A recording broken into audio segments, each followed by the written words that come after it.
Hello বন্ধুরা, কেমন আছো সবাই? আশা করছি সকলে ভালো আছো। প্রিয় বন্ধুরা, আজকে তোমাদের জন্য নিয়ে এলাম আরও একটি নতুন গল্প। আশা করছি তোমাদের দাঁড়িয়ে যাবে, তাই ভিডিওটা শুরু থেকে শেষ পর্যন্ত দেখো। আজ দিনটা খুব রোদ ঝলমলে, তাই মালিনীর মনটাও ঝলমলে। তাছাড়া আজ সন্ধে ওর একটা নেমন্তন্ন আছে। ওর খুড়তুতো বোন সোহাগের বিয়ে। যতীনের অফিস থেকে ফিরতে অনেকটাই রাত হবে, তাই ও যেতে পারবে না। ছেলে সুমনের স্কুল থেকে ওদের বেড়াতে নিয়ে গিয়েছে। অতএব মালিনী একাই গিয়ে নিমন্ত্রণ রক্ষা করবে। সারাটা দিন কিভাবে যেন কেটে গেল। সন্ধে 7টায় মালিনী সাজগোজ করতে শুরু করল। আধ ঘন্টা বাদে যখন তার সাজা শেষ হলো, লাল বেনারসি, সোনার গয়না, সিথিভর্তি সিঁদুর আর ছোট্ট লাল টিপে তাকে অপরূপা দেখাচ্ছিল। আয়নায় নিজেকে দেখে সে নিজেই নিজের তারিফ না করে পারল না। 8টা নাগাদ সে বাড়ি থেকে বের হলো। বিয়েবাড়িটা বেশি দূরে নয়, 10 মিনিটের রাস্তা, হেঁটেই চলে যাওয়া যায়।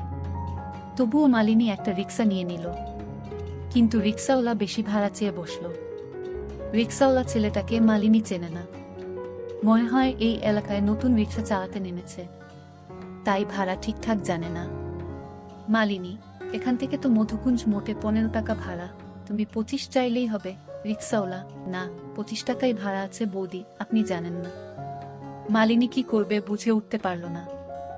এদিকে বিয়েবাড়িতে পৌঁছতে দেরিও হয়ে যাচ্ছে। ধারে কাছে আর কোনো রিক্সা বা টোটো নেই। ও নাছোড়ভাবে বলল, না, আমি 15ই দেব, তোমাকেই যেতে হবে।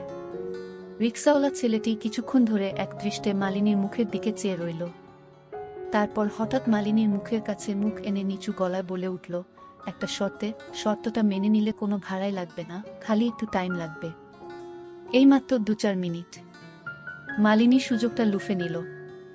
সে হেসে বলল, শুনি তোমার শর্তটা। রিক্সাওয়ালা আগের মতোই নিচু স্বরে বলল, আমাকে একটু খুশি করে দিতে হবে বৌদি, নইলে 25 টাকা।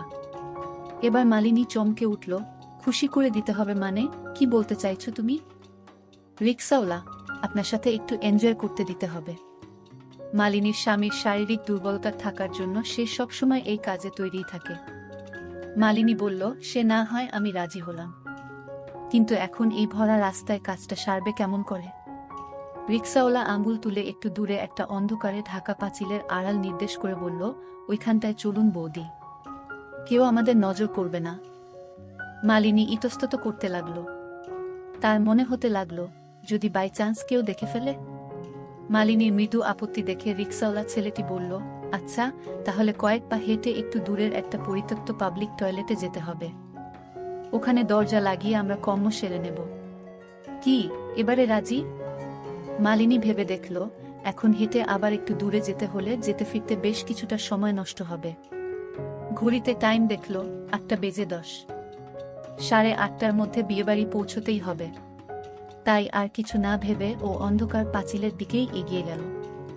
ওর পিছন পিছন রিক্সাওয়ালাটাও অন্যদিকে তাকিয়ে হাঁটতে লাগলো, যাতে ওদের দেখে কেউ কিছু সন্দেহ না করে। পাঁচিলের আড়ালে গিয়ে বলল, এবার এসো, চটপট কাজটা সেরে নিয়ে আমাকে বিয়েবাড়ি পৌঁছে দাও। 5 মিনিটের মাথায় ছেলেটির হয়ে গেল।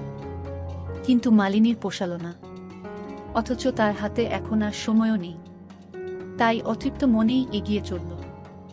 বিনা ভাড়ায় রিক্সা চড়ে মালিনী যখন বিয়েবাড়িতে গিয়ে পৌঁছালো, তখন ঘড়িতে 8:32। আজ বিয়ে। মেয়ের বাবা স্বয়ং অতিথি আপ্যায়নের দায়িত্বে। মালিনী তার কাছে গিয়ে হেসে বলল, মেজ কাকু, আমি এসে গিয়েছি।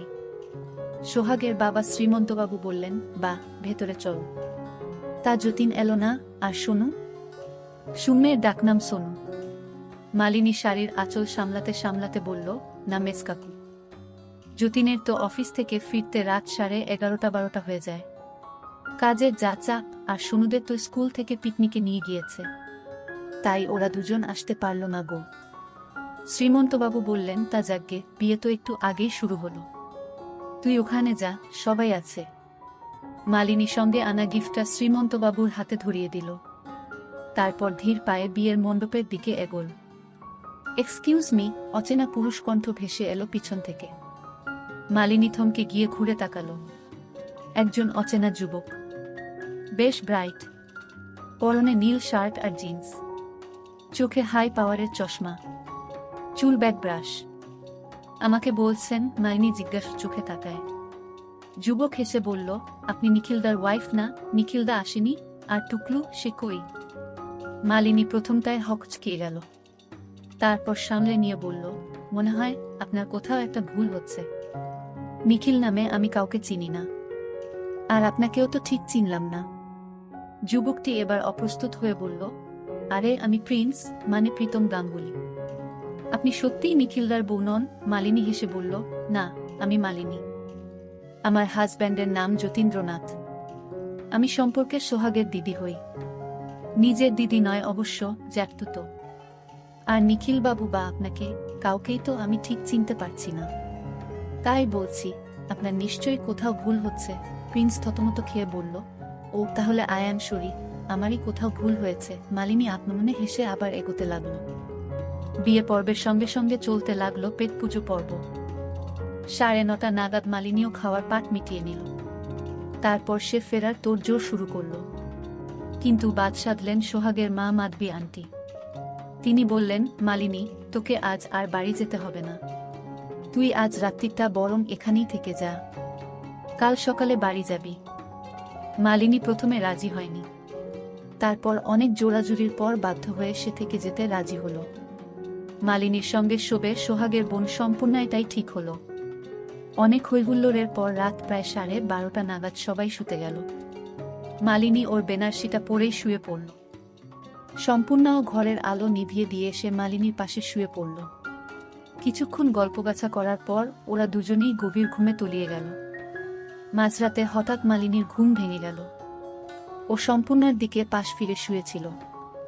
চোখ খুলেই মালিনী চমকে উঠল। চমকানোর কারণ দুটো। প্রথমত, সম্পূর্ণার জায়গাটা ফাঁকা, আর দ্বিতীয়ত, কে যেন ওর পিছনে শুয়ে ওকে জাপটে ধরে আছে।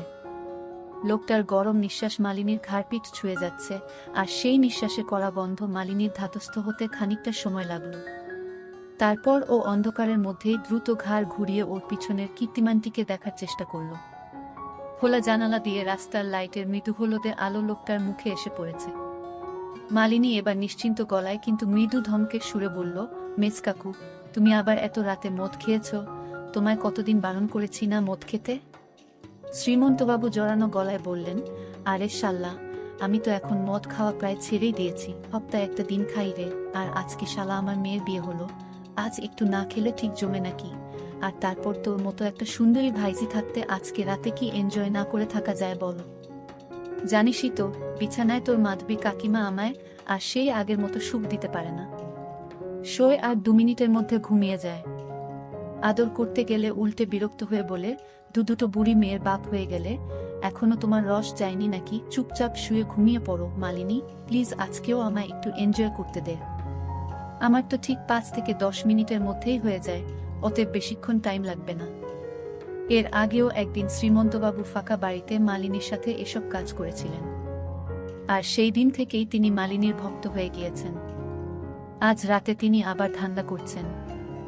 মালিনীও আর বুড়ো মানুষটাকে বাধা দেবার চেষ্টা করল না, শুধু নির্বিকার গলায় বলল, তবে যা করার জলদি করে ফেলুন। আমি জানি না আপনার ছোট মেয়ে কোথায় গেছে, কিন্তু ও আচমকা ফিরে এসে এই অবস্থায় আমাদের দেখে ফেললে একটা বড়সড় কেলেঙ্কারি বেঁধে যেতে পারে। তখন আমরা দুজনে বিয়ে বাড়ি ভর্তি লোকের সামনে মুখ দেখাতে পারবো না। শ্রীমন্তবাবু বললেন, আমিও জানি না ছোট কোথায় গেছে, বাথরুমে ছাড়া আর কোথায় বা যেতে পারে। সে কথা বাদ দে, আয় আমরা এখন এনজয় করি। শ্রীমন্তবাবু বেশি সময় নিলেন না। 68 বছরের শ্রীমন্ত সরকারের শরীরের তেজ এমনিতেই এখন আগের থেকে অনেক কমে গিয়েছে। মালিনী আবার ভালো করে শাড়িটা পরে সবে উঠে বসেছে, এমন সময় ঘরে প্রবেশ করল সম্পূর্ণা। সবকিছুই স্বাভাবিক, তবে সম্পূর্ণা যেন একটু খুঁড়িয়ে হাঁটছে। মালিনী ওর দিকে তাকিয়ে স্বাভাবিক গলায় প্রশ্ন করল, কিরে, কোথায় ছিলি এতক্ষণ? বাথরুমে? সম্পূর্ণা কিন্তু মালিনীর এই সাধারণ প্রশ্নটা শুনেও দারুণ চমকে উঠল। তারপর কিছুটা সামলে নিয়ে কয়েকবার ঢোক গিলে কোনো ক্রমে বলল, হ্যাঁ গো, কিন্তু তুমি কি করে জানলে? রাত 1:15 নাগাদ অসহ্য পেটের ব্যথায় সম্পূর্ণার ঘুমের 12টা বেজে গেল। ও তড়িঘড়ি উঠে বসল। পেটে প্রচণ্ড যন্ত্রণা, হালকা হতে বাথরুমে যেতেই হবে। সম্পূর্ণা একবার মালিনীর দিকে তাকালো, দেখল আয়েশ করে পাশ ফিরে শুয়ে মালিনী নিদ্রাদেবীর আরাধনায় মগ্ন। তাই সম্পূর্ণা মালিনীকে আর ডাকল না। নিঃশব্দে ও বিছানা থেকে উঠে গেল। বাথরুমের আলো জ্বালিয়ে ভিতরে ঢুকে সম্পূর্ণা দরজাটা ভিতর থেকে বন্ধ করতে যাবে, এমন সময় হঠাৎ একটা 16-17 বছরের ছেলে ওকে ধাক্কা মেরে ভিতরে ঢুকে পড়ল।